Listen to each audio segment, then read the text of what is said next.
everything you've done for me.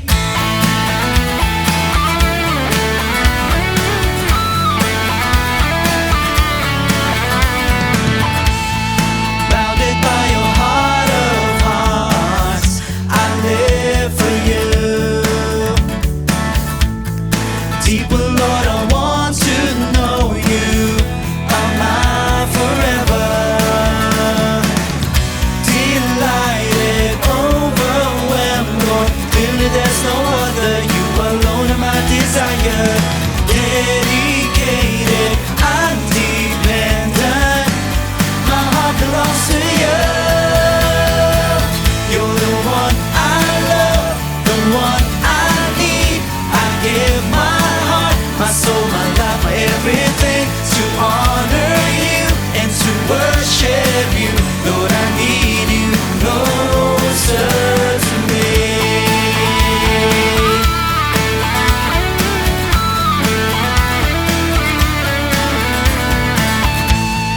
Bounded by your heart of hearts, I live for you. Deeper, Lord, I want to know you. Am I forever? Delighted, overwhelmed, Lord, clearly there's no other. You alone are my desire. Dedicated, I'm dependent. My heart belongs to you. You're the one I love, the one I need. I give my heart, my soul, my life, my everything to honor you and to worship you. Lord, I need you closer to me. The one I love, the one I need. I give my heart, my soul, my life, my everything to honor you and to worship you. Lord, I need you closer to me. I need you closer. Lord, I need you closer to me.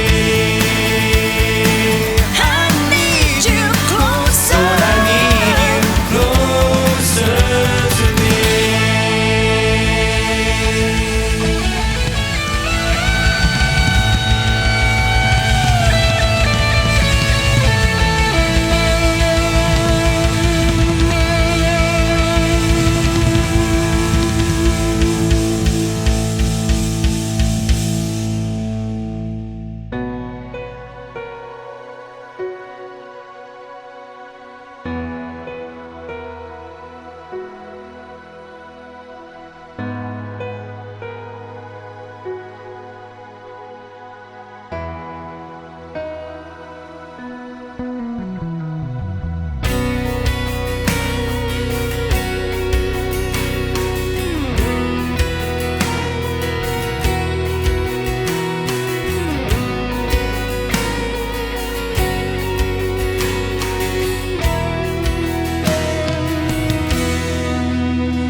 Your grace covered my way.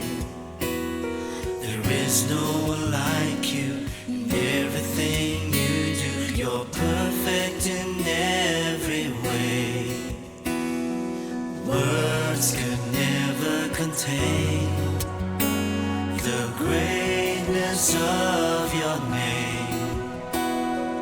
Mercy unfading, hope never failing. Your love knows no end. I lift my hands to you, my King. You are worthy of praises to sing. I lift my voice, sing out your praise to you, oh Lord, Jesus, God of my days.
papuri nagsasabing hallelujah. The highest praise. The highest praise. Tinataas ka namin, Panginoon.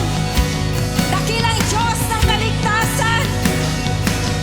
How excellent is your name in all the earth. Hallelujah. Hallelujah.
Hero people, the Lord our God, the Lord is one.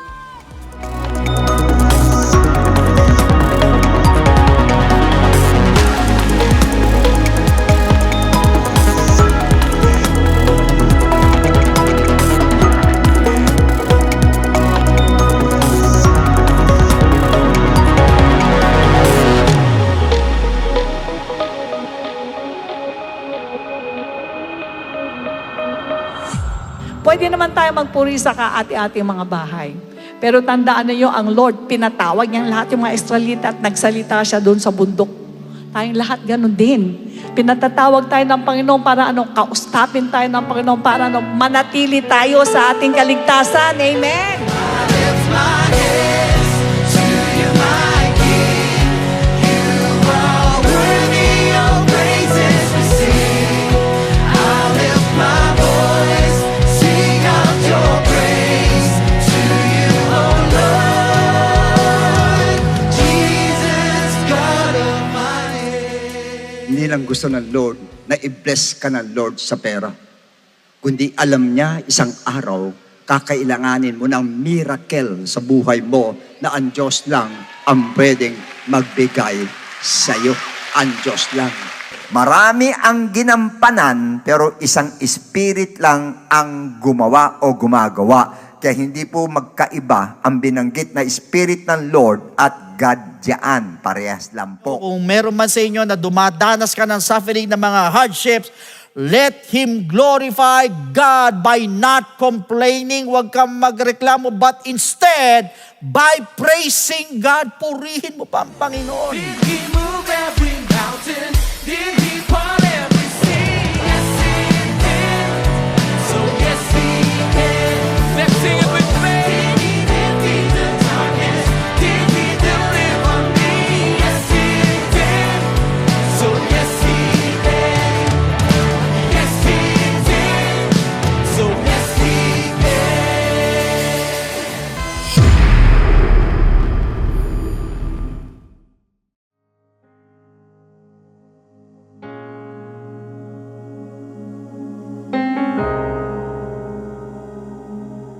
Magandang araw po sa inyong lahat at sa mga kapatiran po natin na nasa Luzon, Visayas, Mindanao at sa mga international extension churches natin. Ganon din po sa inyong lahat na nakatune in po at makikisa po maghandog sa ating Diyos ng buhay sa pamamagitan po ng pagpupuri sa Kanya, pasasalamat at sa pakikinig sa Kanyang dakilang kalooban. Welcome po sa Friends Again ng Jesus Christ. To God be the glory. Purihin po ang Diyos. Alam po ninyo, tunay po na nakakagalak na makita ko po kayo na lagi-lagi pong nandirito tuwing araw ng Sunday, dadali natin na ating sarili upang maging isa tayo sa harapan ng Diyos. At alam ko na ang galak na nasa atin ay galing sa Panginoon. Alam nyo, pagka napapagalak natin si Lord, tayo mismo masaya din. Pero pag ang ginagawa natin hindi umaayon sa kalooban ng Diyos, malungkot ang Lord, tayo mismo malungkot din. Kaya kung gusto natin maging masaya, pasayahin natin ang nagbibigay ng buhay sa atin. Amen? Amen, praise God. So ngayon po ay araw ng pagdiriwang at pasasalamat sa ating Panginoon. Magbasa po muna tayo ng ilang talata sa Biblia. Matthew chapter 12, verses 48 to 50. But he answered and said to the one who told him, "Who is my mother, and who are my brothers?" And he stretched out his hand toward his disciples and said, "Here are my mother and my brothers. For whoever does the will of my Father in heaven is my brother and sister and mother." Praise God. Ngayon po ay Family Day, maaring nag-iisa ka lang dito. At malulungkot ka dahil di mo kasama ang loved ones mo. Pero ano sabi ng Lord? We are His brother and we are His family. Amen? Kaya wala pong dahilan para tayo po malungkot. Pero siyempre mag-aangad tayo na one day makakasama natin ang mga loved ones natin at magpupuri din sa ating Panginoon. Yung natin maulo, let us pray. Dakilang Ama, maraming salamat po sa pagkakataon na to na kami po itinipon mo sa lugar na ito. Hindi po biro ang makarating dito, Lord. Alam namin na inspired lang ng Holy Spirit ang mga anak mo. Dinala mo ang bawat isa. Nagkaroon ng lakas sa pagtitiwala at pag-asa na gusto kang lugurin, pasalamatan sa lahat ng mga ginagawa mo sa buhay namin. Kaya amin tinataas ang aming mga sarili, Lord. Ano man ang nagawa namin pagkukulang sa inyo, mga pagkakamali, o dili kaya naging kasalanan namin ng mga nakaraan linggo. Patawad mo pong lahat. Tulungan mo po kami maging malinis na katulad mo at angkinin mo kaming karapat-dapat na maging handog sa iyo ngayong umaga. Kaya Ama, dalangin namin na ibuhos mo masaganang pagpapala sa bawat sa mga anak mo nandirito. Pakalimot mo ang lahat ng mga problema. Buksan mo mga kaisipan. Palambutin mo mga pusong tumigas dahil sa mga problema ng buhay. Hayaan mong dumalo yung salita ng Diyos sa bawat isa sa amin. At sama-sama namin tinataas, Panginoon, ang aming beloved Bishop na lagi mong ginagamit upang kami po ay pakainin ng spiritual food. Tamang spiritual food ang ipakain niya po sa amin na galing sa inyo. Ilagay mo po sa kanya ang double portion ng anointing, O God, upang sa ganong kaming lahat ay muling lumakas sa pananampalataya. Gawin mo rin pagpapala sa amin ng mga banda, singers, musician na mangunguna sa amin para kayo'y papurihan. At inaasahan namin ng lakas ng spiritual namin ang matatanggap po namin. Sa iyo po lahat ng kapurihan. In Jesus' name we pray. And everybody say Amen.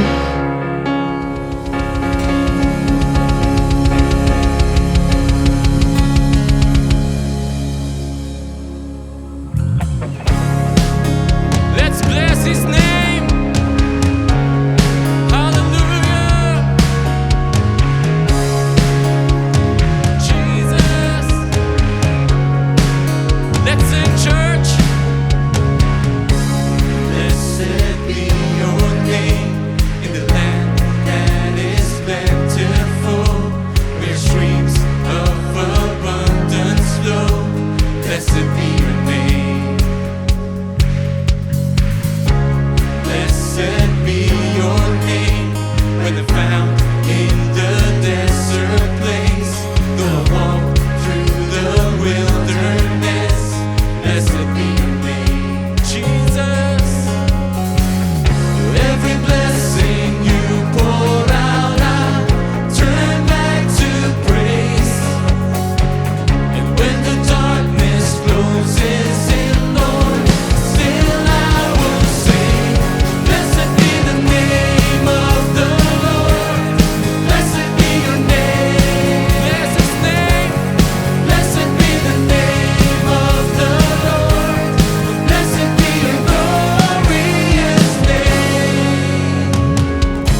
everything you pour out, I'll turn back to praise.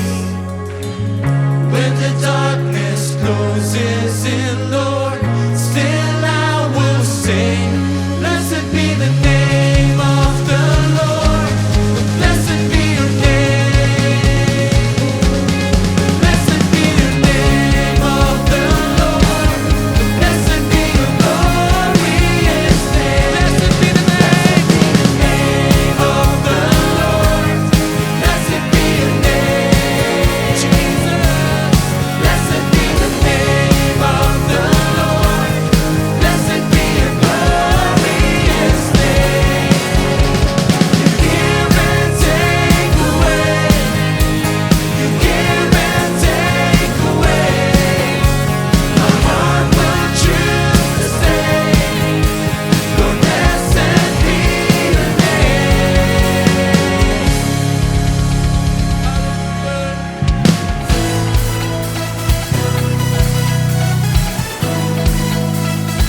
Let's all get ready to give the highest praise to the Lord and say hallelujah.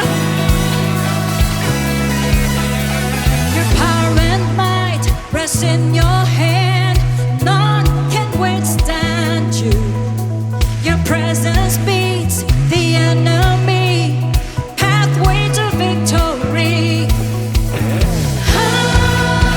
Hallelujah.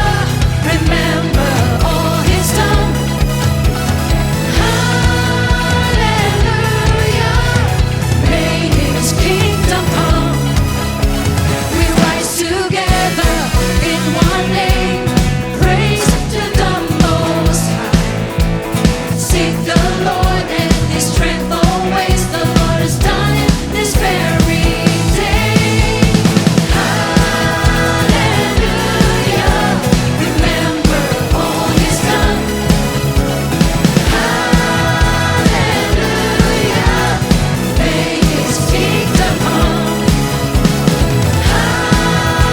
Hallelujah. The Lord is on my side. Hallelujah.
rise up, it's a new day dawning. It's time to sing your song again. Whatever may pass and whatever lies before me, let me be singing when the evening comes. Bless the Lord, oh my soul, oh my soul. Worship His holy name. Sing like never before, oh my soul. I'll worship Your holy name. You're rich in love and You're slow to anger. Your name is great and Your heart is kind. For all Your goodness, I will keep on singing. 10,000 reasons for my heart to find. Bless the Lord, oh my soul, oh my soul. Worship His holy name. Sing like never before, oh my soul. I'll worship Your holy name. Bless the Lord, bless the Lord, oh my soul, oh my soul. Worship His holy name. Sing like never before, oh my soul. I'll worship Your holy name.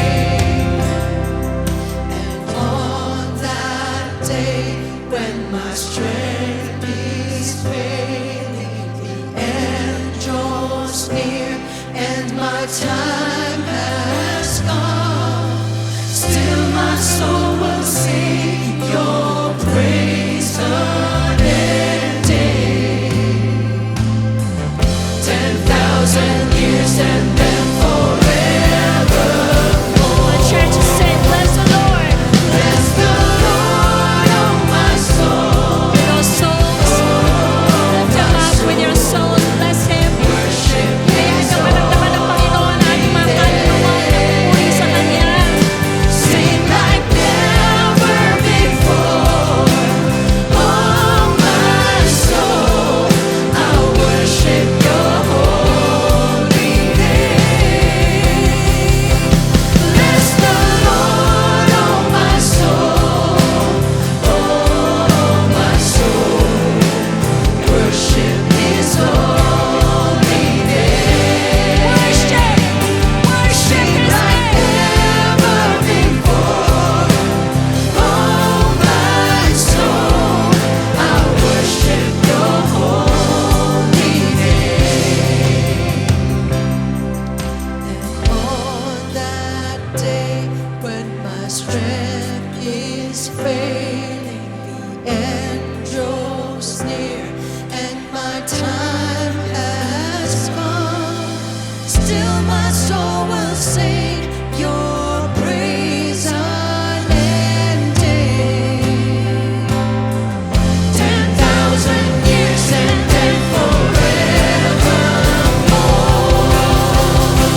Okay, purihin ng Diyos, mga kapatid, at sabayin niyo ang kapayapaan ng ating Panginoong Jesucristo.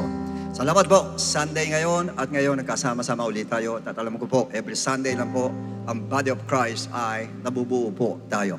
And I don't know kung ilang Sundays pa po ang ating pong gagawin para before the coming of the Lord. At naniniwala ko, sinasabi nga natin, any moment, the Lord will come. Kaya maaring ito na huling Sunday natin, maaring sa susunod na Sunday, huli na yon, and then the Lord will come. Kaya ibig sabihin, sa parting ito, pinapaalam po sa atin na kung tayo lahat po na nandirito ngayon, mapalad tayo sapagkat nakarating po tayo sa lugar na ito. Yep. Sabihin, nagtagumpay po tayo sa araw na ito. Nagtagumpay po tayo. Sabagat bawat attendance po natin dito, hindi ito aksidente po, kundi ang Lord mismo nagdadala sa atin dito para tayo po'y makapakinig at gandi makapagpuri po sa Kanya. The book of 1 Timothy chapter 2, verses 1 to 4. And therefore I exhort first of all that supplications, prayers, intercessions, and giving of thanks be made for all men, for kings, and all who are in authority.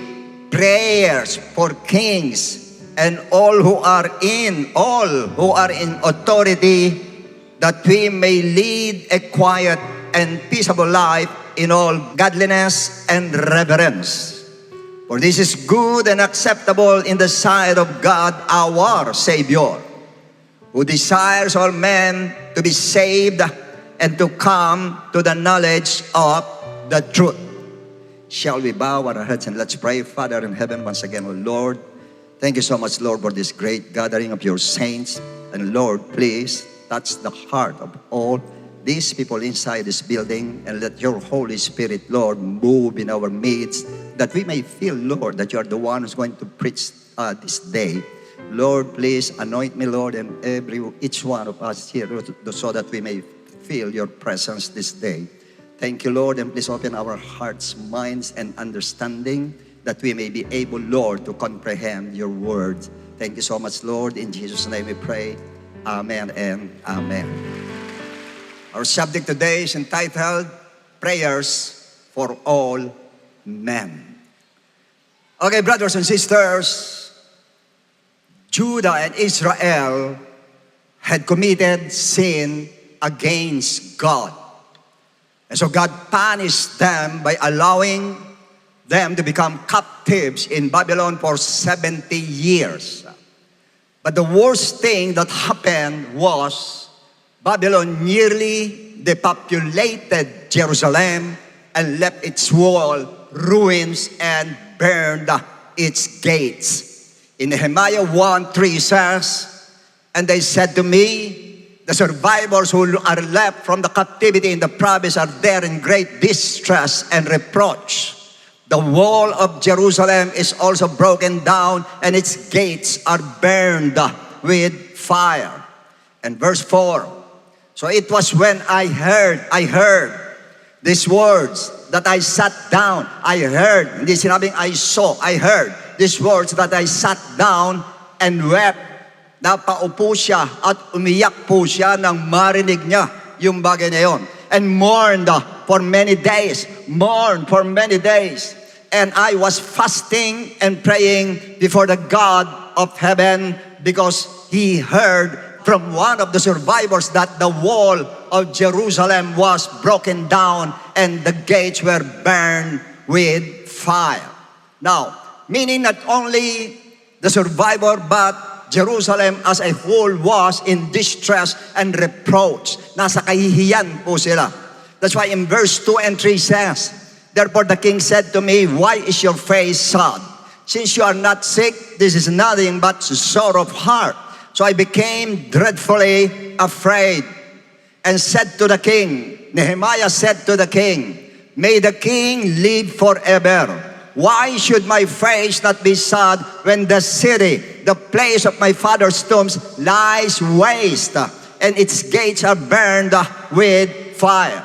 So Jerusalem was lying in waste not only because everything in it, including the temple, were destroyed, but was lying in waste in the sense na yung pong Jerusalem ay nakatiwangwang ang Jerusalem. Nakabuyang-yang ang Jerusalem. Parang wide open o open city nangyari sa kanila po. Why? Bakit nagaganon? There was no wall. There was no wall. Nawasak yung wall nila. Kaya kitang-kita yung sa loob kung gaano nawasak o pati mga templo sa loob kung paano bumagsak ay kita ng lahat dahil nawala ang wall. And that's why it was a reproach. Nasa reproach ngayon ng Israel. Nasa kahihiyan po sila. Kasi in those times, wala pong wall ang city nila. Pag walang wall ay para kang nakahubad, para kang walang saplot sa damit. At that's one of the reasons kung bakit ang kingdom nung araw po ay may mga walls po sila. Lahat ng mga kingdoms meron po. Para hindi makita yung kahubaran o yung nangyayari sa loob ng city. And of course, the major reasons for having a wall is a protection or to protect the city against the attacks of the enemy at all times. Kasi any moment pwede silang lusubin po. Enemies whose aim was to destroy and their properties and mainly their temple, the temple of God, and kill their people. Pero bakit sila napasok kahit may wall na sila? May wall na sila, napasok pa rin sila. Kasi yun po ay punishment po sa kanila ng Lord. Kaya kahit anong wall na ilagay nila, basta't may kasalanan sa Lord po, nawawala ang wall, bumabagsak ang wall po. Kaya Jerusalem po, may wall sila noon, bago bumagsak yun, meron sila para protection po. Likewise, Jericho, mapupunan nyo, the wall of Jericho, double wall po yun, makapal na wall. Isang wall sa labas, isang inner wall, isang outer wall, makapal, para po hindi sila mapasok sa loob. And other countries during the ancient times, ganun po ang sa kanila. And that's the reason why Nehemiah 2:3-5 says, and said to the king, may the king live forever. Why should my face not be sad when the city, the place of my father's tombs, lies waste and its gates are burned with fire? And then the king said to me, what do you request? Ano ngayon ang kailangan mo? Ano request mo? So I prayed to the God of heaven. And I said to the king, if it pleases the king, if your servant has found favor in your sight, I ask that you send me to Judah, to the seat of my father's tombs, that I may rebuild it. Para maitayo uli ang wall. Yun po sabi ni Nehemiah. So Nehemiah, the cupbearer, for information, sa boy cupbearer, wanted to build or to rebuild the wall. Gusto niya itayo uli. In verse 17 says, the Bible says, then I said, then you see that distress that we are in, how Jerusalem lies waste, its gates and burned with fire. Come, sabi nila sa mga Jews, sa mga Hudyo, come and let us build the wall of Jerusalem that we may no longer be a reproach. Para hindi maging kahihiyan sa atin. Verse 18, and I told them of the hand of my God, which had been good upon me, and also of the king's words that he had spoken to me. And so they said, let us rise up and build. And then they set their hands to this good work. So yun po yung pagre-rebuild ng wall ay good work sa harapan ng ating Lord. At lahat sila, hands-on sila lahat, andon ang kamay nila para magtulong-tulong po sila. However, when Sanballat the Horonite, Tobiah the Ammonite official, and Geshem the Arab heard of it, they laughed at us and despised us, and said, what is this thing that you are doing? Will you rebel against the king? So I answered them and said to them, the God of heaven himself will prosper us. Therefore we, his servants, will arise and build.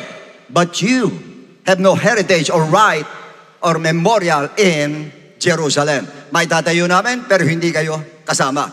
And speaking of wall, our country, dito sa ating bansa, it does not lie in waste, of course, pero nakatiwangwang po ang ating bansa. Why?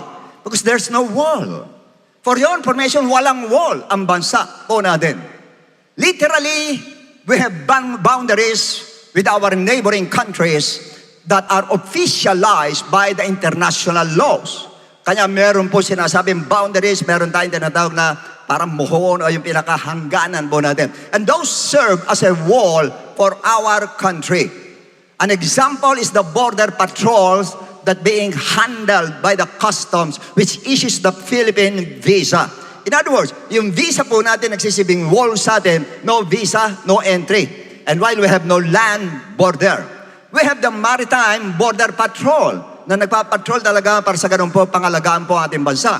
And those that monitor the airspace sa taas po that protect the country from illegal activities or invaders para hindi tayo mapasok. But the question is this: despite having these walls, literal walls, why do we still get trespassed by land, by sea, and even by air? Why? Bakit napapasok pa rin tayo? Yan lang ang ating West Philippine Sea, napapasok po tayo. Why? As a matter of fact, our front-line sector has been penetrated by the enemies. Ano yan? Yung government po natin, napasok na rin po. Hindi ko sinasabi na invade, pero na-penetrate po nila. Pinasok ng mga foreign investors who build businesses in our country. Pati budget sa infrastructure, nagpautang sila sa atin po. Nagtayo ng gambling, pero hindi lang gambling, kundi yung mga instrument lang po ito doon sa crime na ginagawa po nila such as human trafficking, prostitution, slavery, torture, and illegal drugs. At ang matindi, may pwesto pa yung iba po dito sa government natin, nakakapwesto po sila. Imagine, foreigners, parang nagiging Pilipino sa illegal na papers po. At yung iba, ayon sa kanila, ay narinig natin sa Congress at saka sa Senate. Narinig natin perme sa social media at saka sa TV po. Now, they invest to our country to invade our country. Yun ang kanila pong purpose talaga. Para makapture po tayo without firing even a single shot. Wala pong barel. Pero nasa sako po tayo. Not only our lands, also our seas. Itong ating pong dagat po, nakikita natin kung paano bulihin po yung ating mga Philippine Navy, yung ating Philippine Coast Guard, talagang walang magawa. To the extent na putulan ng daliri isa natin Navy po, dahil po as a Coast Guard, dahil po sa kanilang pagtatanggol do sa ating sovereignty na hindi kayang ipagtanggol po. Not only our lands, and even our airspace. Pumapasok sila dyan sa taas. Territory natin, pumapasok sila na illegal po. Ayon sa international law, ay hindi pwede silang pumasok po doon, pero pinapasok po nila. Bakit nangyayaring bagay na yan? Kasi po na-penetrate ang ating government. Na-penetrate po. Hindi ko sinasabihin lahat, totally penetrated. Hindi po. Pero naka-penetrate po. Dahil doon sa na-corrupt yung ilang mga government officials po natin. Masakit, pero yung totoo. In fact, makikita natin sa TV, social media, na madalas sa Congress, sa Senate, iba't ibang kaso ng corruption pinag-uusapan po, na involved po yung mga names ng ilang mga government officials na matataas po sa illegal na gawain, do hindi naman po lahat. Hindi lahat po. As a matter of fact, ako natutuwa ngayon. Nakikita ko sa Congress, talagang ine-expose nila kung ano yung masasama. Akatusin mga official na masasama, ine-expose nila. Even at the Senate, ganun din ang ginagawa nila. Kaya maganda po, improvement po, malaking improvement po ng ating justice system dito po sa ating bansa. Pero bakit napasok ang ating bansa ng ganito? Why? Bakit napasok? Of course, nandoon, nakorrupt sila. Pero bakit napasok? Yes, number one reason, we are considered as one of the weakest country. Pagdating po sa military, pagdating sa economy, improvement ng technologies, hindi tayo ganun ka-advance. Mahina tayo pagdating po doon. Kaya hindi naman. Lahat ng ito, kanya nangyayari po, they are all written in the Bible. Nakasulat lahat sa Bible po. At hindi pwedeng hindi mangyari. Such as yung signs, tungkol sa calamities, sa war, rumors of wars, pestilences, nakasulat po. Matthew 24:7. Evil deeds, nakasulat din po sa Ephesians 5:16. Redeeming the time because the days are evil. All kinds of people. Sa 2 Timothy chapter 3 verse 1 to 5. People will be lovers of themselves, will be lovers of money, and lovers of pleasure. Ganyan po ngayon. Nakasulat po, kanya mangyayari po. But the main reason is that our country have no spiritual wall. Yan ang problema po. Hindi po uubra na ang isang bansa walang spiritual wall na tinatawag. Hindi pwede po. Lahat yan, nasa reproach yan, lahat yan, nakatiwangwang yan. Pag wala ang spiritual wall. Why? Ephesians 6:12. For we do not wrestle against flesh and blood, but against principalities. Puro demonyo po ito. Kaya lang kanya-kanyang category. Principalities against powers, against rulers of the darkness. If I'm not mistaken, sinabing rulers of the darkness, ito po'y naka-assign sa government officials, yung mga nagro-rule sa bansa, yung mga demonyong yan ang naka-assign. Of this age, against spiritual hosts of wickedness in the heavenly places. In other words, spiritual talaga ang labanan. Kahit sabihin natin, physical ang nangyayaring problem, emotional, mental, nandun pa rin ang pinaka-bottom line, spiritual pa rin ang problem. Spiritually, nakatiwangwang tayo sa mga demonyo po. Why? There's no wall. Wala tayong spiritual wall. Now, speaking of wall, sa 2 Chronicles 7:14, the scripture says, this is what God said, if my people who are called by my name will humble themselves and pray and seek my face and turn from their wicked ways, then I will hear from heaven and will forgive their sins and heal their land. Heal their land. Yan ang tanong. Kanino address itong verse na ito? As sabi ng Lord, if my people, not to all people, but my people. Ang kinakausap niya mga Israelites, lahat sila isang bansa na mayroong isang Diyos lang po at may isang kinikilalang Diyos, Jehovah, Yahweh in the Old Testament, wala na pong iba. Lahat sila, talaga united sila na ang God nila ay si Jehovah lang. Kasi sinabi niya, if my people will humble themselves, if my people. Now, doon sa parte sinabing my people, dito naman sa New Testament, Ephesians 2:13-14, speaking of wall. But now in Christ Jesus, who once were far off, malayo sa atin dati, been brought near, napalapit sa atin by the blood of Christ. For He Himself is our peace. The Lord Jesus Christ is our peace, who has made both one and has broken down the middle wall. The middle wall of separation. Kasi po dati, because of the sin of Adam and Eve, nagkaroon ng separation between man and God, nagkahiwalay po. At nagkaroon ng wall ang tao at saka ang Diyos. But because of the Lord Jesus Christ, because of the gospel of Christ, naiduktong po ang tao sa Diyos. Nawala yung wall, natanggal ang wall, at nakalapit tayo sa ating Diyos na buhay. In other words, people without Christ or who do not believe in the gospel of Christ have no wall. Wala po. Kaya lumilitaw, ang wall po kayo dito ay individual wall. Depende po kung maniniwala ka sa ating Lord. Pag naniwala ka sa Lord, tinanggap mong gospel ang Lord, that's the time doon mo makukuha ang wall ng ating Lord. Sa paanong paraan natin makukuha. Paano paraan ang pagkakaroon ng wall? Tayo, magkakaroon ng wall, pati yung iba, sa paanong paraan. 1 Timothy 2:1-4. Listen carefully. Therefore, I exhort first of all that supplications, prayers, intercessory prayers, and giving thanks be made for all men. Kung magpe-pray tayo mga believers, tayo mga Christians, you have to pray for all men. Lahat po, pagpe-pray natin. Such as, next. For kings, for president, and all who are in authority. Yun lahat daw na nasa authority, pag-pray natin. Mula kay President Marcos, sa Vice President Duterte, sa kanya mga cabinet members, sa kanya pong secretary, sa mga undersecretaries, ganun din po sa mga senators, president of the Senate, senators, sa Congress, at yung mga mayors, mga governors, councilors, barangay chairman, barangay captain, barangay tanod, lahat na nando sa authority, lahat sila, pagpe-pray po natin. At yan, ang madalas malimutan natin. The most neglected part ng prayer natin is prayer for them. prayer doon sa mga government official po natin. As a matter of fact, imbis na prayer ay criticism ang binibigay po natin. Imbis na ipag-pray natin, pag may nagawa hindi maganda, criticize. Pag nagawa hindi maganda, criticize. Naupo hindi ayos, criticize. Hindi po criticism ang kailangan nila, but prayer ang kailangan po nila. Why? Why?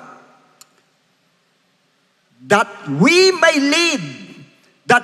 lead a quiet and peaceable life in all godliness and reverence. Huwag natin sabihin quiet, dito na lang sa peace, para magkaroon tayo ng kapayapaan sa buhay po natin.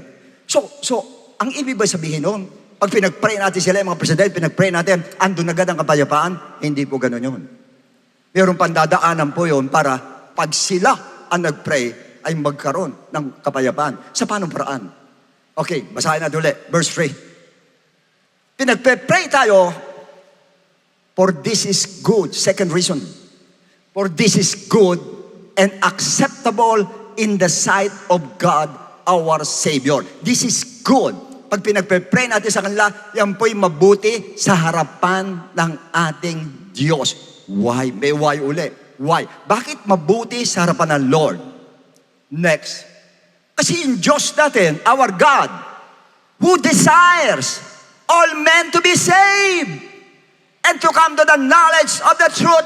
Ang gusto ng Diyos, lahat ng tao maligtas. Kasi,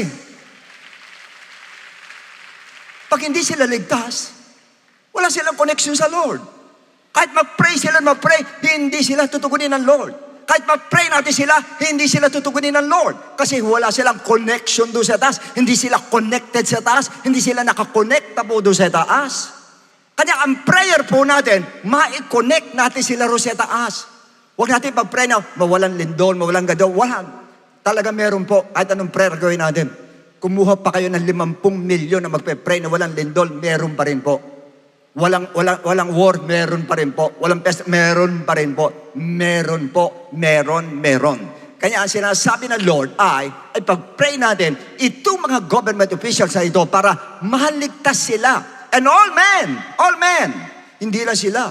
Lahat ng tao po sa mundo, walang pinipili, mahirap, mayaman, o sino ka man, marunong, literate ka, o ikaw knowledgeable ka, o intelligent ka. Lahat yan, pinapipray ng Lord. Gusto niya lahat po mahaligtas. Kanya nga po sinasabi ko sa inyo, do not criticize them, but instead, we have to pray for them. Dahil parang malagyan natin ng wall ang ating bansa na kanya-kanyang prayer ngayon. Ito mga Christians na ito, kanya-kanyang prayer po ngayon. Ibig sabihin, pag pinag-pray natin ang mga tao, lalo na sa government officials, ay, ang mangyayari pa yan, hindi sabi mo, hindi nadadanas ng typhoon, hindi nadadanas sa calamities, hindi nadadanas ng pestilences, ang bansa natin. No, hindi po yun. Because they are all written and they must be done. Nakasulat yan, lahat yan magaganap po. Now, pero bakit sa atin pinapipray natin ng Lord? Bakit pinapipray sa atin ng Lord? 1 Timothy 2:3, sinabi sa atin kanina, for this is good and acceptable in the sight of God, our Savior. Mabuti po. Sa verse 4, sinabi na, dapat gusto niya ay maligtas ang lahat ng tao. Lahat. Na talaga niya, yun ang ginamit ang salitang desire. Yun ang desire ng God. Yun ang desire ng Diyos. Maligtas ang lahat. In other words, pinipray natin ang lahat ng tao, even government officials, para ma-convert silang lahat sa Christianity, para ma-spare po tayo individually para po doon sa mga disaster na yan. Ibig sabihin po, ang kaligtasan natin individual for those who believe. For those who believe in the Lord Jesus Christ. For those who accepted Him as your personal Savior. You were baptized in the name of Jesus Christ. Nasa iyong kaligtasan. Yun po sinasabi ng tao na pwedeng maglagay ng wall po sa kanyang sarili po para ma-spare siya pag dumarating ang calamities. Pag dumarating yung mga bagay na hindi maganda. Kasi pag sila na-convert, in other words, ito makukuha nila talaga yung quiet and peaceable life. Ano ibig sabihin quiet and peaceable life? Ibig sabihin pagka tayo pinag-pray, naging Christian tayo, quiet na talaga, at doon pala magiging peaceful tayo, doon pala magiging quiet tayo. Alam niyo pag sinabing peace, pumunta kayo sa Japan. Very peaceful po sa Japan. Ang crime rate, napakababa. Halos walang crime doon sa Japan po. Kanya na doon ang peace. Anong klaseng peace ang nasa kanila? Ngayon, ang tanong. Nasa kanila peace. Sabihin natin talaga, ako mismo, gusto ko tumira sa Japan. Sa nakikita ko na andun ng kapayapaan sa kanila, yung discipline na doon sa kanila, payapa sila, maunlad ang bansa nila. Kaya kung titignan mo talaga, literally, ang bansang Japan po ay very peaceful. Yes, very peaceful. Pero ang spirit, restless spirit, ang nasa kanila. Yan po, tandaan ninyo. Nakita nyo, ang rate na nagpapakamatay sa kanila, napakarami. Yung tolerance nila, pagdating sa hardship and difficulties, napakababaw. Hindi katulad natin mga Pilipino talaga, sanay tayo sa ganun talaga. Most probably, pag Kristiyano, sanay po tayo sa ganun. Pag nagkaroon ng hardship, nagkaroon tayo ng troubles in life, gumana yung faith natin, filled ka ng Holy Ghost, parang wala kang problema eh. Ang bigat na ng problema mo, parang wala pa rin. Nasa iyo ang peace of mind. Nasa atin ang peace of mind. In other words, yung peace na sinasabi ng Bible, hindi yung peace na nakikita nyo sa Japan, sa Switzerland, kung di ko nagkamali. Maraming gustong pumunta dyan dahil peaceful country daw. Hindi yung peace na yun. Eh sinabi ng Lord sa John 14:27, peace I live with you. Paborito ko to. My peace I give to you. My peace. Jesus said, my peace I give to you. Not as the world gives. So makikita nyo dalawang klase ng peace. Merong peace ni Jesus Christ, merong peace ang world. Hindi raw yung sa world ang binibigay niya. Yun yung sinasabi ko sa inyo. Peaceful sa Japan, peaceful sa maaari sa Germany, o peaceful doon sa Switzerland, peaceful sa Netherlands. Masyadong peaceful sila, pero hindi po yun ang peace na sinasabi ng Lord. Kasi hindi lang natin alam, behind the scene, grabe po ang immorality. As a matter of fact, pati ka lang spirit, soul and spirit, hindi po at peace. Dahil yun ang pinaka-importante sa lahat. Itong peace na ito na sinasabi ng Lord, my peace I give to you. Yan yung peace na sinasabi ng Bible, even in times of hardship, in times of troubles, nasa iyo ang peace, nasa iyo ang kapayapaan. Yan po yun, peace na sinasabi ng Lord. I do give to you, let not your heart be troubled, neither let it be afraid. Kaya huwag kang matakot. Kaya sa parte yung pinapaalam ng Lord sa atin lahat na narito, pag sinabing peace po ay sa mananampalataya, makukuha po. Sa mga Kristiyano, makukuha po. Sa mga Kristiyano talagang sumusunod po sa salita ng ating Diyos na buhay po. Now, how to get peace? Luke 2:14. Sumisigaw yung angel, pinanganak ang Lord. Glory to God in the highest, and on earth, peace. On earth, peace. Sa earth yan. Pero hindi yung peace ng earth. Hindi yung peace ng world. Peace ng Lord po ang sinasabi niya. Goodwill toward man. So, ibig sabihin, yung peace na yon sa Lord manggagaling. This peace will not be found at the birth of Christ. But after His death, His burial, resurrection, which is the gospel of Christ, doon nyo makukuha ang peace. Pag ikaw ay naniwala, pag ikaw ay sumunod sa gospel ng Lord, ang result po ay real peace in life ang makukuha po natin. Sa katunayan po, kaya natin may peace ng Lord, hindi mo lang alam, nagkakaroon ka ng wall. Saan? Dito na. Individual wall. May wall ka sa mind mo na hindi makapasok ng mga negativities, hindi makapasok sa mind po natin. Talaga nandoon yung mind mo is occupied, yung mind mo naka-immerse sa Word of God. Kaya hindi makapasok talaga yung mga sinatawag natin, mga fear and worries, anxieties, hindi makapasok po. Dahil nandoon sa atin nga ang peace ng ating Lord.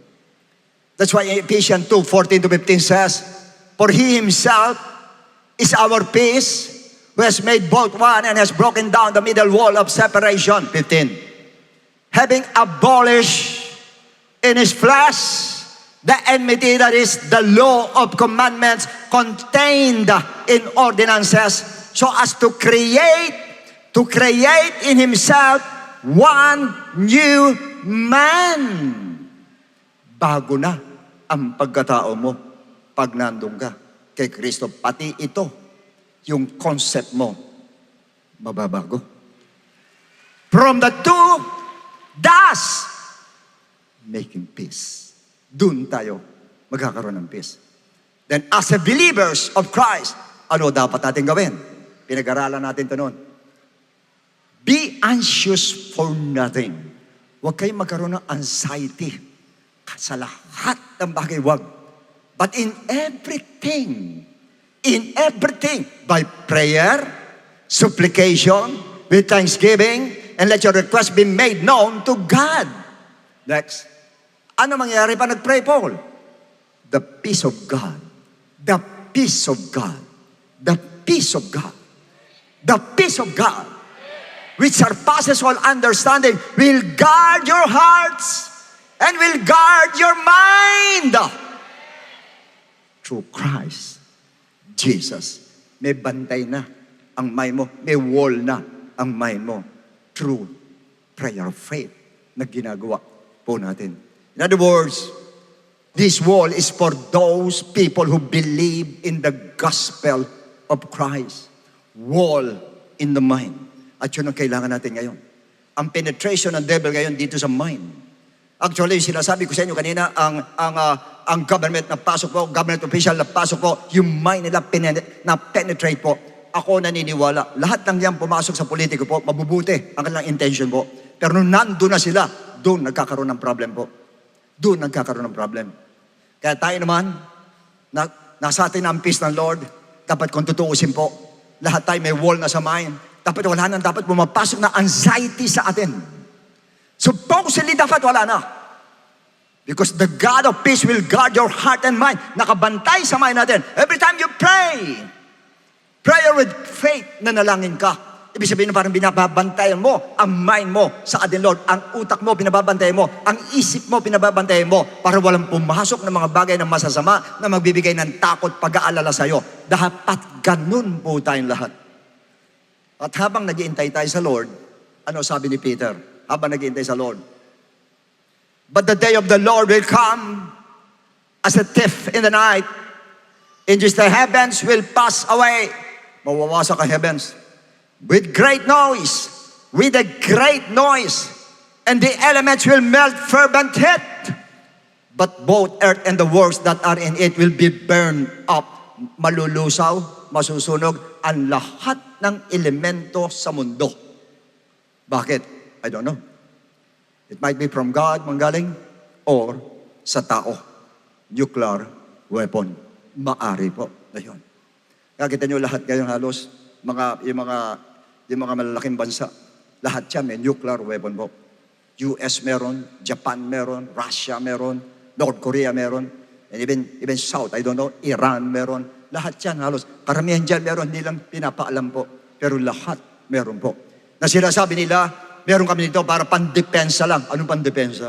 Pag ginamit, of course, depensa ka tapos opensa ka pa rin. Di pwedeng puro depensa ka. Pampatay ng tao po yan. Pamatay ng tao po.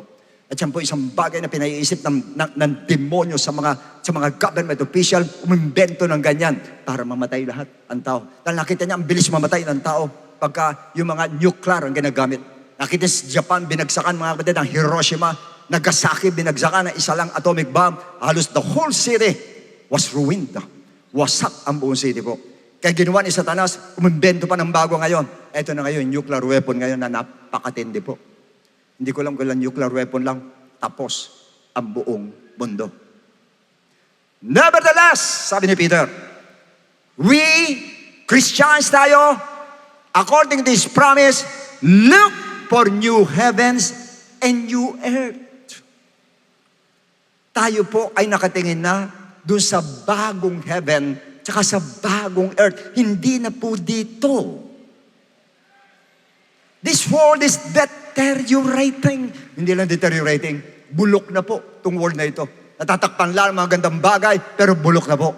Wasak na ang world na ito at pawasak na po itong world na ito.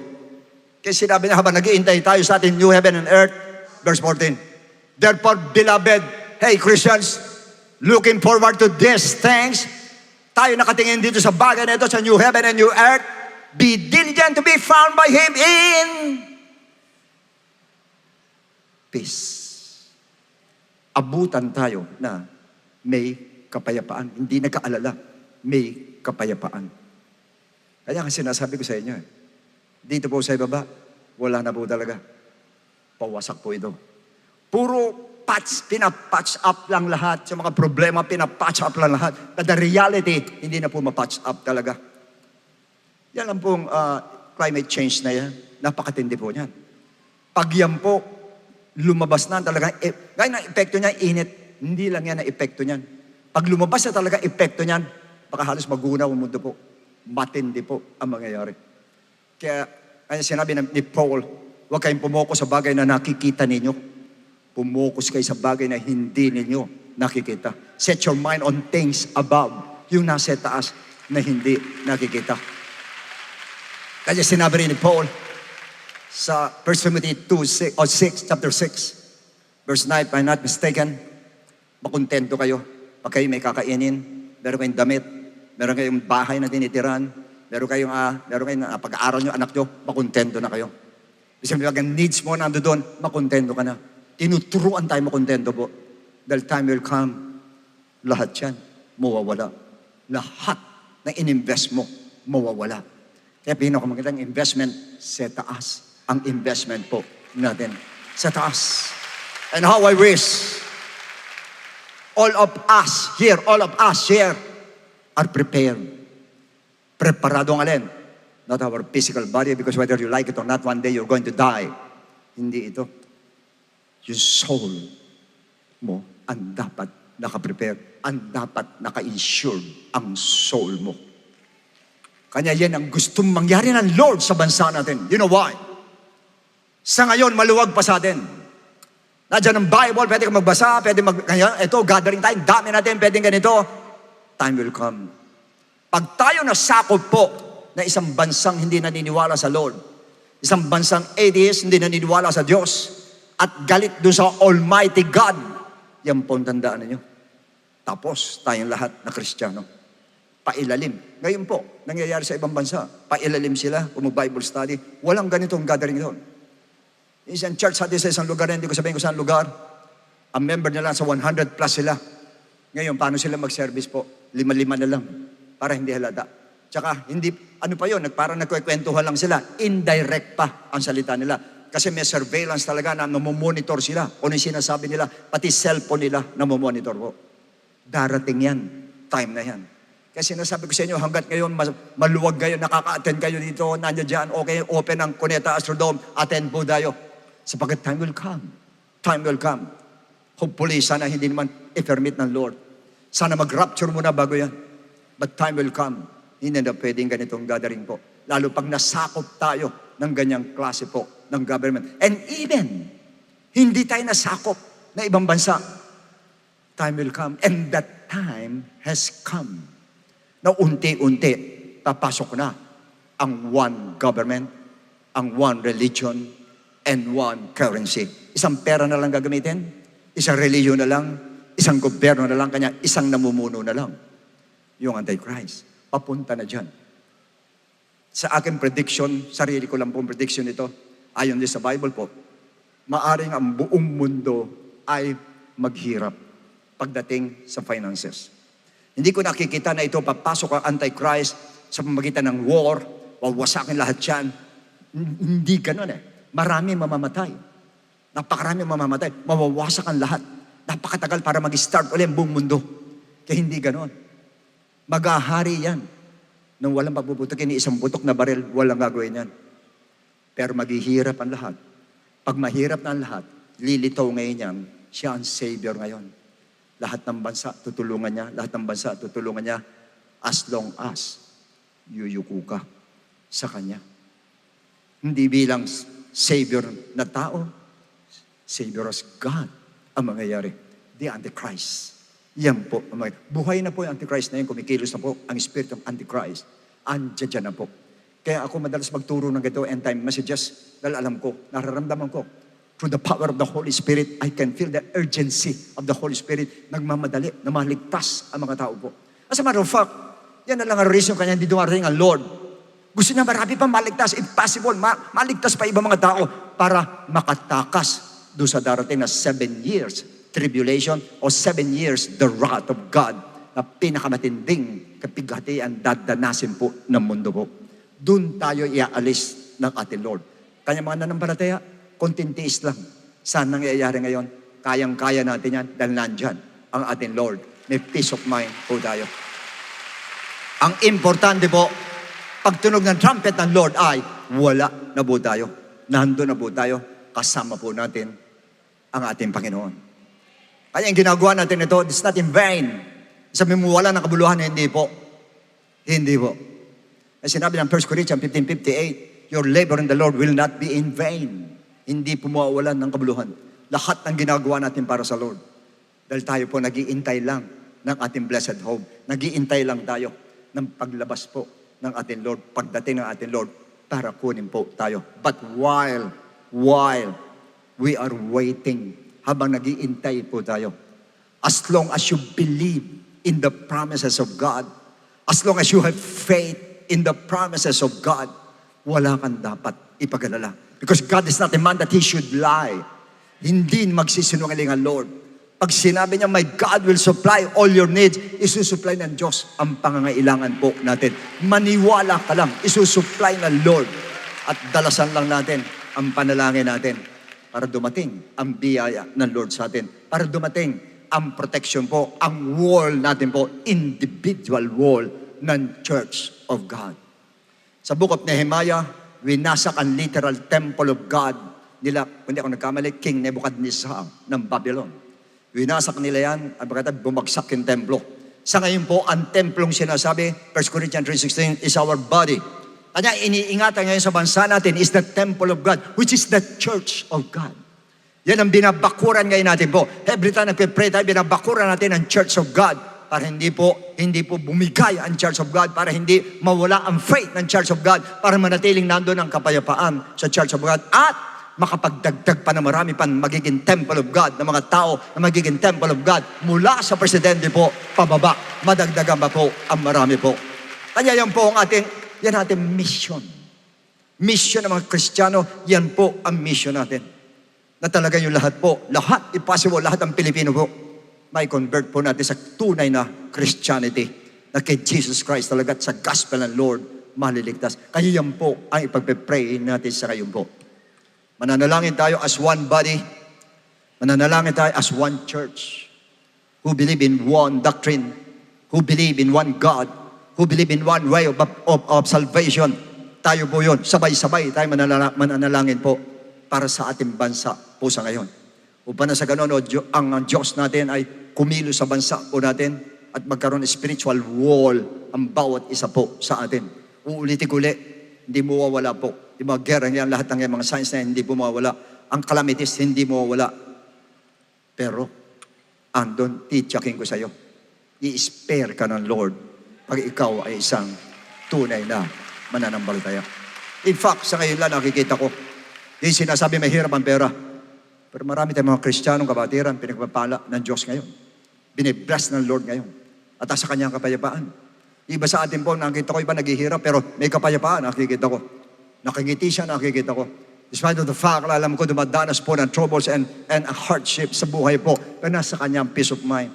Nakakangiti siya, nakakatawa siya, nandiyan dyan, nagpe-praise pa sa Lord, nakakasayaw sa atin, Lord. Ang bigat ng problema, pero nakakasayaw sa ating Panginoon po. Yun po ang tunay na mananampalataya. Kasi po sabihin natin, kaya ka lang nagpe-praising, kaya ka umaattend dito, kasi binibless ka na, Lord, marami laman yung bulsa mo. Hindi pa masusubukan dyan. Pag nawala ng laman yung bulsa mo, at nagpe-praising ka pa rin, pumupunta ka pa rin dito, tunay ka pag gano'n. Tunay ka pag gano'n. At hindi ka naman bibiguin ng Lord. Tityakin ko sa'yo. Hindi ka bibiguin ng Lord. Napakadali sa Lord. Dagdag lang sa Lord yung hinahanap natin. Dagdag lang sa Lord yung mga perang hinahanap natin. Dagdag lang sa Lord. Unahin mo lang muna ang Diyos na buhay. Kaya sa oras pong ito, mananalangin po tayo, tumayo po tayong lahat, magpe-pray po tayo. Pangungunahan ko kayo.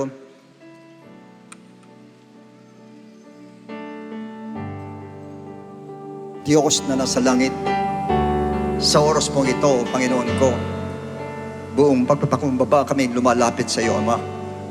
at idudulog namin sa iyo ang aming minamahal na bansa.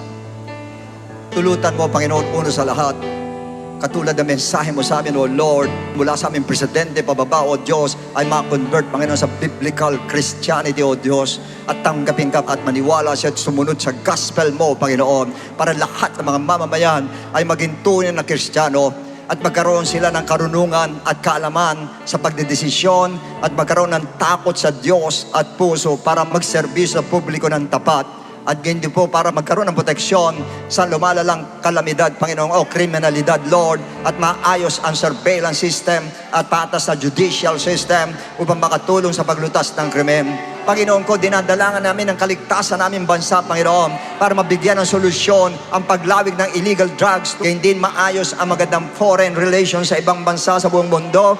Ganyan din po na sa ganon po ay para lumago o umusbong sa mga maliliit at malalaking negosyante, O Diyos, ang iyong pagpapala, Lord, at lalong dumami po ang mga local na trabaho, oportunidad, at maging sufisyente ang kita ng bawat pamilya para sa mga pang-araw-araw na gastusin, pangailangan nila. Ganyan din po, sufisyente supply ng pagkain, masaganang ani ng mga lokal na industriya ng pagsasaka at pangingisda, magkaroon ng kalidad na edukasyon para sa lahat, O Lord.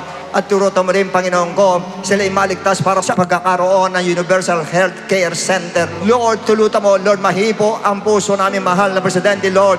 Makaabot sa kanya ang mensahe mo, Panginoon. Makaabot sa kanya ang gospel, O Lord. At siya'y makakonvert at tumanggap sa iyo, Panginoon. Mula sa kanya hanggang sa pababa, Panginoon ko, ay tumanggap sa iyo bilang sariling tagapagligtas.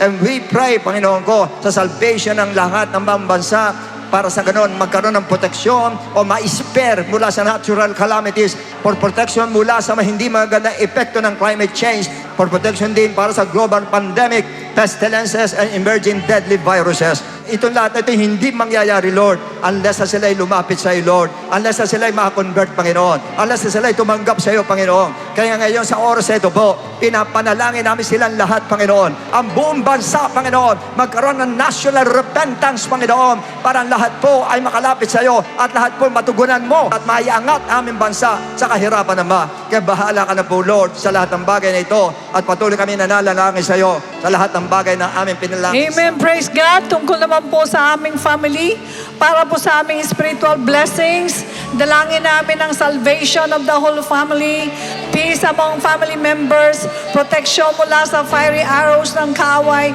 deliverance from the bondages of sin, vices, and all works of the devil such as anxiety, depression, fear, oppression, and even possession. Sa aming overflowing blessings in physical, dalangin namin na walang umiral na pattern ng sakit at kamatayan.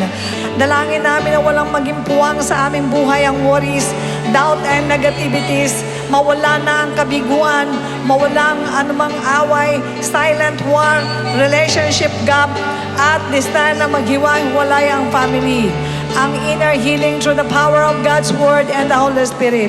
Ang restoration of broken family relationship. Para po sa aming mental fortitude, dalangin namin ang godly wisdom para maging tama ang mga desisyon na ma-overcome ang labis na pag-aalala. Lord, maraming salamat sa pagdinig mo in Jesus' name, Lord. Alam namin na lahat ng bagay ay kaya namin ipanalangin.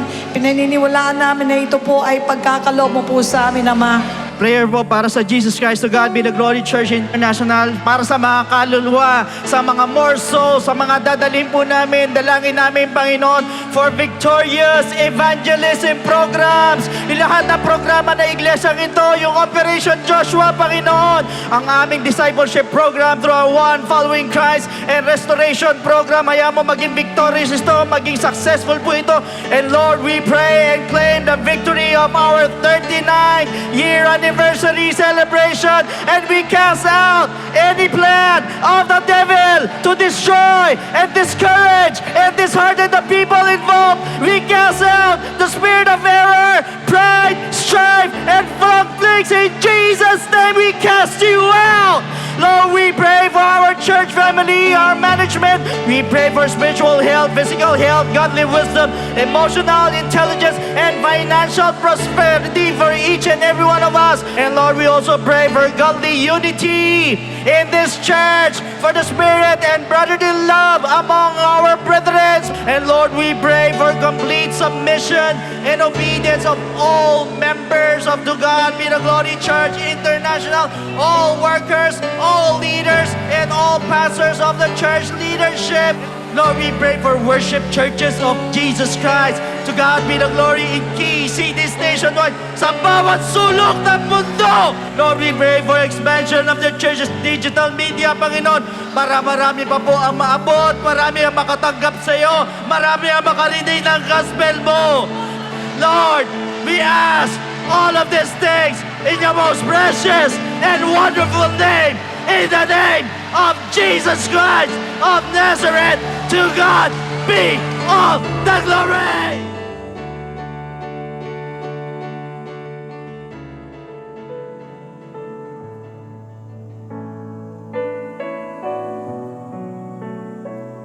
Praise the Lord mga kapatid. Maraming salamat po sa ating Panginoon na muli binigyan na naman tayo ng pagkakataon. Amen po ba na para sama-sama po na ipanalangin po ang ating pong bansa, ang ating mga pamilya of course, ang ating pong buong iglesia. Ngayon po napakinggan po natin kung paano po na pilit talaga pinepenetrate mga kapatid ng kaaway. It is very important po that to build our spiritual wall. Napakahalaga po niya mga kapatid. Kaya lang sa paano mong paraan, that is through prayer. Amen po ba? Nandiyan pa po ba kayo? Sa pamamagitan po ng panalangin para makapag-build po tayo ng spiritual wall, especially po na witness po natin ngayon yung mga signs, yung mga hindi magagandang bagay na nangyayari sa paligid. And this is not the time para mag-let down tayo ng ating po mga guards or mag-down po tayo ng ating mga guards, but rather we need to be alert. Lagi po tayo magpe-pray. Lagi po tayo mag-share. Napaka-importante po ng gospel ng ating Panginoon. Lalo na po sa ating pong bansa, sa lahat ng mga kaibigan, kakilala po natin, sharean po natin ng gospel. Habang may pagkakataon pa po mga kapatid, hindi po natin alam kung hanggang kailan po natin magagawa ito. Habang may chance, habang may opportunity, tayo po ay mag-share ng gospel ng ating Panginoon. At hindi pa po ang huli-lahat. We have to pray without ceasing, of course, lalong-lalo na po para po sa ating pong bansa, sa ating pong gobyerno na napakinggan po natin, at yung po mga appointed officials po natin, sa ating po mga kababayan, tanggapin po ang gospel ng ating Panginoong Hesukristo. So meanwhile, sa lahat naman po ng ating po mga first-time guests na nandito, kaya hindi po sa mga first-time televiewers po natin, napaka-bless po ninyo dahil dila po kayo dito ng ating Panginoon para ma-experience po yung kapangyarihan po sa pamamagitan po ng panalangin. At maging bahagi or kabahagi po ng pananalangin para po sa ating po mga bansa, gayon din po sa ating po mga pamilya. That is why you are so blessed.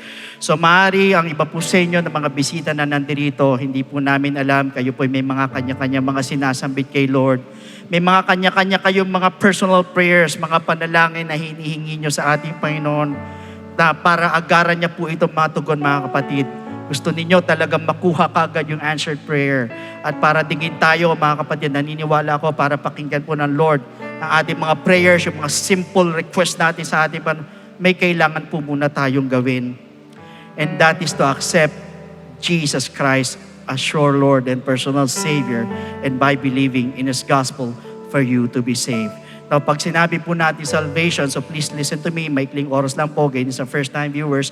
Ang sabi sa Ephesians chapter 2, verse 8, "For by grace you have been saved through faith." Malino na sinabi ng talata that we are saved by grace through faith. Kaya lang tanong, saan tayo mananampalataya at maniniwala? That is the question. It is found in 1 Corinthians chapter 15, verses 1 to 4. It is about the death of Christ, the burial of Jesus Christ, and the resurrection of Jesus Christ na kailangan po natin sampalatayanan at paniwalaan. So tatlo po yan. Death, burial, and resurrection of Jesus Christ. Kaya lang po ang tanong, is believing enough? Pag tayo po ba'y nanampalataya at naniwala, wala na po tayong gagawin, tapos na po, tutulok na po tayo doon. Ang sabi po sa 1 Peter chapter 4, verse 17, sa bandang baba ng talata, what will be the end of those who do not obey the gospel of God? Ano daw ang katatapusan? Ano daw ang dulo doon sa hindi sumunod sa gospel ng ating Panginoon? So sa madalit sabi, the gospel of Christ must be obeyed. Pag tayo nanampalataya, tayo naniwala, kailangan lakipan po natin ang pagsunod. Hindi po tayo matatapos sa paniniwala lang, kundi kailangan sundin po natin ito. Now, the question is, how will you obey? It is found in the book of Acts chapter 2, verse 38. First, we are going to repent. tayo po'y magsisisi po ng ating pong mga kasalanan. We're going to ask for forgiveness. We're going to confess our sins. At naniniwala po ako, kahit pakiramdam mo, ang dami mong kapalpakan, o feeling mo, ikaw na yung pinakamaruming tao sa balat ng lupa. But for as long as nandun po yung genuine repentance sa ating pong mga puso, dahil yan po yung tinitignan ng ating Panginoon, yung ating pong taos-puso na pagsisisi. Believe me, brother, sister, my friend, the Lord is willing and able to forgive your sins. Diyan din po papasok yung pong death to sin. Yan po yung unang step. We need to repent. Second, we need to be baptized in the name of Jesus Christ. So tayo naman po ibabautismoan sa tubig. So ilulubog po tayo sa tubig in the name of Jesus Christ po yan. At ang sabi po sa Romans chapter 6 verse 4, therefore we were buried with Him through baptism into death. Ulitin ko, we were buried with Him through baptism into death, that just as Christ was raised from the dead by the glory of the Father, even so we also should walk in newness of life. Sa madalit sabi, we need to be baptized in the name of Jesus Christ. Why? Dahil para bagang inililibing naman po natin yung ating po mga kasalanan kasabay naman po ng paglilibing kay Kristo. And take note, hindi po ito pag-aalis ng dumi ng katawan, kundi ito po yung paghuhugas at pag-aalis po ng ating po mga kasalanan. So yun po yung pangalawang step. We need to be baptized in the name of Jesus Christ po. Now, the third step is we need to receive the gift of the Holy Spirit. Diyan naman po, papasok ang ating transformation, yung ating pong regeneration. Sa madalit sabi, tayo'y mababago na po, na nabanggit po sa Romans 8:11, ganyan sa Titus chapter 3, verse 5. Now, pag sinabi po natin receiving the gift of the Holy Spirit, we're also receiving power. Power saan? Aminin nyo man hindi. Lahat ng mga bisita na nandirito, lahat tayo may kahinaan. Even I myself, I have my own weakness. Lahat, pati po yung mga first time viewers, lahat kayo may kahinaan. Kahit hindi nyo sinasabi sa amin, lahat tayo, maliit, malaki, na kahinaan, parehas lang kahinaan niya sa harapan ng Diyos. Kung minsan pinipilit natin magbago, 1 buwan, 2, 3 buwan, sa mga susunod na panahon, bumabalik tayo sa dati. Bakit? Kasi sarili mo lang. But you know what? Once you receive the gift of the Holy Spirit, yan po yung sinasabing power. Power saan? Power to overcome all our weaknesses. At yan din po yung magpapaalala po sa atin para makasunod po sa kalooban ng ating Panginoon. So take note, ito po 3 bagay nito kailangan maganap po sa ating pong mga buhay. Unang-una, we need to repent. Second, we need to be baptized in the name of Jesus Christ. And thirdly, we need to receive the gift of the Holy Spirit. And that is what we call the good news. And that is the gospel of Jesus Christ. So at this moment, sa lahat po ng bisita na nandito, ganyan sa mga first-time viewers, pwede po ba na itaas natin 2 kamay bilang tanda ng pagsuko sa ating Panginoon? Yuko natin ang ating mga ulo. Pikit natin ang ating mga mata. And please repeat after me with this prayer na habang binabanggit natin ang panalangin ito ay nandun yung ating taos-puso na pagsisisi at humihingi ng tawad sa ating Panginoon habang binibigkas natin ang panalangin nito. So please repeat after me. Tayo po sa likod. Taas natin yung kamay natin sa kanila. Tapat natin. Pag-pray po natin sila. So please repeat after me. Panginoong Jesus, lumalapit po ako sa iyo bilang isang makasalanan. Patawarin mo po ako sa lahat ng aking mga pagkakamali at pagkukulang. Sa oras na ito, tinatanggap po kita bilang sariling tagapagligtas. At tinatanggap po kita bilang Diyos ng aking buhay. Naniniwala po ako, ikaw ay namatay, ikaw ay nilibing, at sa 3 araw ay nabuhay na magmuli. Tulungan mo po ako makapagsimula ng bagong buhay at idagdag mo po ako sa iyong kaharian. Maraming salamat po sa pangalan ni Jesus. Amen. So yun po yung first step. Well, sa mga first time viewers po natin, nandyan po yung ating po mga telephone numbers. Pwede po kayo tumawag po dyan para po magpa-schedule ng water baptism or ang FB page. Message lang po kayo. So meanwhile, our beloved Pastor Norma for additional message and benediction. So once again, God bless every one of you, and to God be all the glory. Amen. Praise God. Palakpakan po natin ang Panginoon sa napakaraming souls na ipinadala po sa atin ngayon na nakuha po natin sa pananalangin. Alright, tayo po ay dadako sa offertory. 2 Corinthians chapter 9, verses 10 to 11. Now may He who supplies seed to the sower and bread for food supply and multiply the seed you have sown and increase the fruits of your righteousness. Verse 11, while you are enriched in everything for all liberality, which causes thanksgiving through us to God. Purihin po ang ating Diyos. Tayo pong lahat na tinawag ng Panginoon na naging anak niya ay natuto po na tayo po ay maglagay ng ating binhi. Di po ba? Sapagkat bakit? Ito po ay sagisag ng ating pagiging matuwid na kung saan ang tayo po ay kinalulugdan ng ating Diyos. Sapagkat marami po ang nananalangin at nagpapasalamat sa ating Diyos dahil po sa ating generosity. So, dyan po sa ating announcement, sa magbibigay ng kanilang 39th anniversary pledge, kindly drop them at the designated offering boxes. Meanwhile, for complete details of our online giving, please refer to the ways and means to give dyan po sa ating ABP. Maraming salamat din po sa mga kapatiran walang sawang sumusuporta sa ating pong gawain. Calling all businessmen and professional, join us for the ABC Refill entitled How to Earn in the Digital Age, happening on August 31, Saturday at the Amoranto area lobby, 5 p.m. Register now for 800 pesos per head. Just visit ABC's Facebook page to be part of this event.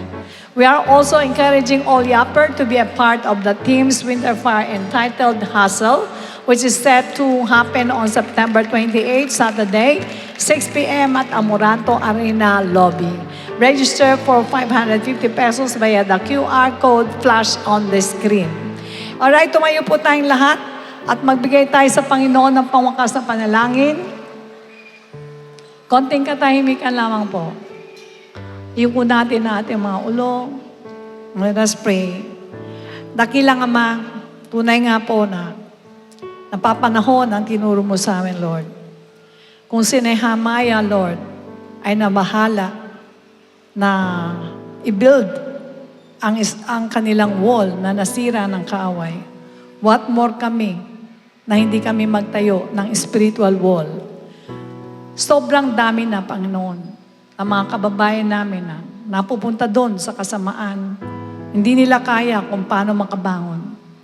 Napakarami kaming mga kababayan, Lord, na kailangan ng Hesus Kristo sa kanilang mga buhay. Kaya naman tinawag mong pansin namin nang sabi mo sa amin sa 2 Chronicles 7:14, if my people who are called by my name will humble themselves and pray and seek my face and turn from their wicked ways, then I will hear from heaven and will forgive their sin and heal their land. Tunay nga po na marami pong sakit ang bansa namin. Kaya patuloy po kaming nananalangin sa inyo na ayusin mo po ito. Kanina po nag-pray kami para po sa mga government officials, para po sa aming lahat, na alam namin ang kakatagpuin namin na hindi po biro-biro. Kabi-kabila po ang pananalansa ng gawa ng devil. At alam din po namin, Lord, na huge spiritual forces above ang nandyan ang kalaban namin. At kung huge spiritual forces ito, kailangan po malalakas kami sa pananampalataya. Spiritual sila. Spiritual din po ang kailangan panlaban sa kanila. Kaya Ama, iunat mo ang iyong pagpalang kamay sa bawat isang mga anak mo nandirito. Igawad mo po ang kapayapaan, O Lord. Tulungan mo sa pagiging Kristiyano, maging kaisa palagi sa pananalangin na maipanalangin namin ang lahat ng mga tao sa aming bayan, especially, Panginoon, ang mga namumuno. Tigilan na namin, Lord, ang mga criticism sa kanila. Kundi bagkos, sama-sama kaming itaas sila sa inyo upang magkaroon ng kapayapaan sa aming paligid, sa aming bansa. Salamat po ng marami sa patuloy mong pagdinig sa aming mga prayers, Lord. Dalangin namin, Lord God, ang lahat na lumapit po sa harapan ay tumanggap po sa iyong banal na salita. Mabautismuhan sila upang mapatawad sila sa kanilang mga kasalanan at maidagdag mo sila, Panginoon, sa iyong bangan ng kaligtasan. Iunat mong iyong mapagbalang kamay sa inyong mga anak na nandirito, mga kaisipan, Lord, gawin mong matatalino. Ingatan mo mga isip nila na huwag pong mapana ng devil, huwag pong madeceive ng devil. Ingatan mo rin ang mga pisikal na pangatawan nila, na huwag silang talaban ng mga sakit. Tulungan mo, Panginoon, ang mga deadly diseases na to ay lumayas sa mga katawan ng iyong mga anak. Ganon din po, Diyos, i-boost mo masaganang pagpapala. Tulungan mo magkaroon ng wisdom kung paano ang pagpapalang ito ay mananatili sa buhay nila upang makatulong din po sa iglesia at magamit po sa pagkakawang gawa. Ingatan mo po ang bawat isa sa pag-uwi, Lord. Maraming salamat po sa tulong mo sa amin na kami po ay palagi mong binibiyayaan. Pagpalain mo at basbasan ang lahat po ng mga anak mo na tumutulong po sa gawain po. Hindi po imposible na kami po ay nandirito ngayon. Kailangan namin ng tulong ng iyong mga anak upang magkaroon ng katuparan ang aming pong mga pangangailangan po sa lugar na ito. Sa iyo po lahat ng kapurihan. In Jesus' name we pray. Ingatan mo po bawat isa sa pag-uwi. And everybody say, Amen. Amen. Praise God. The Lord bless and keep you, make His face shine upon you, and be gracious to you. Lift up His countenance upon you and give you peace. God bless you, and to God be the glory. A blessed day to all brethren. Let us pay attention to these important reminders. For online giving and Bible study offerings, you may refer to the details on the screen.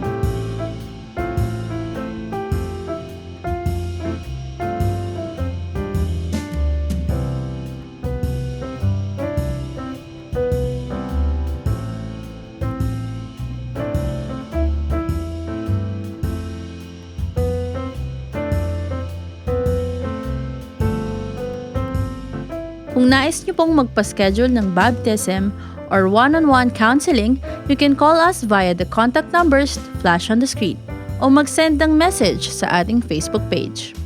Support our church and our mission. We are delighted to share these church updates. Be filled with God's presence and be edified by God's Word at our on-site worship service next Sunday, happening at Cuneta Astrodome next Sunday at 9 a.m. Spread the news and bring your loved ones and friends. To God be the glorians. Don't miss the exclusive topic of our Servants Force devotion entitled The Godhead, which is also a part of the OGEP 101, happening every Tuesday 7:30 p.m. via an exclusive YouTube link. The digital age continues to shape the modern world, offering both opportunities and challenges as technology advances and integrates further into our daily lives. Join us this August 31 at Amoranto Arena Lobby, 5 p.m. for the ABCD Feel entitled How to Earn in the Digital Age. Register now for 800 pesos per head. Just visit ABC's Facebook page to be part of this event. Inviting all Yopper.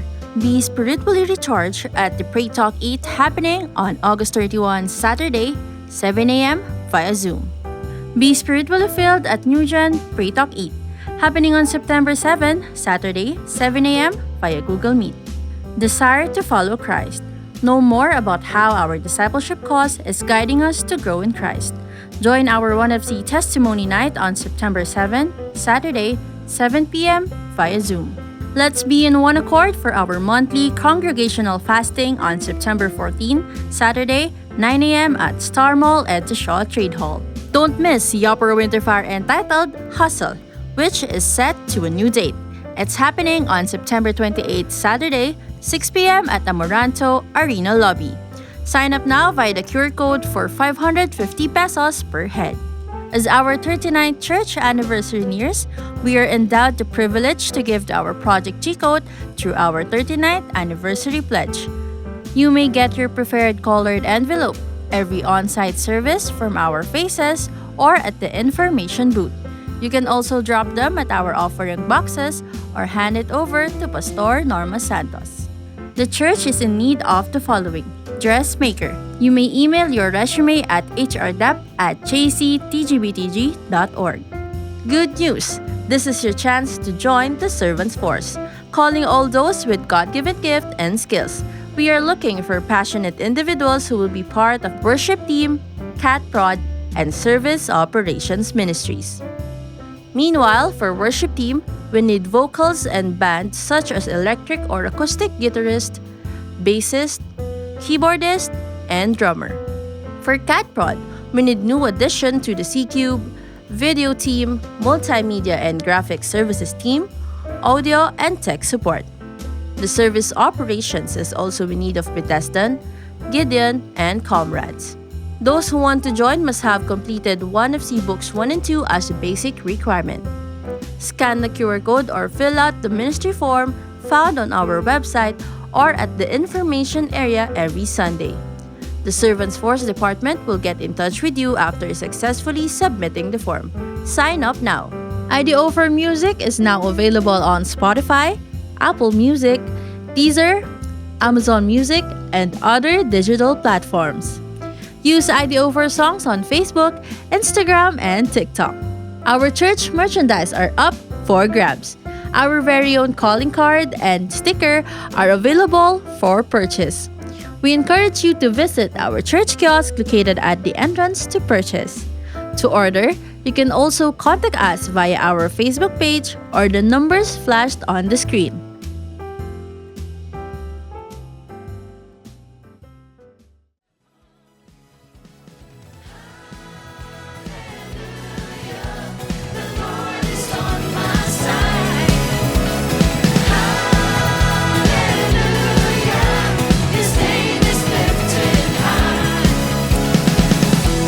Patuloy lamang po natin purihin ang Panginoon. Wala pong kahati sa ating isipan, walang kahati sa ating puso. We rise together in one name, and we praise Him. Yeah? Say holy, holy, holy, holy, Lord God Almighty. Holy, holy, holy who was, is, and is to come. Worthy, worthy is He.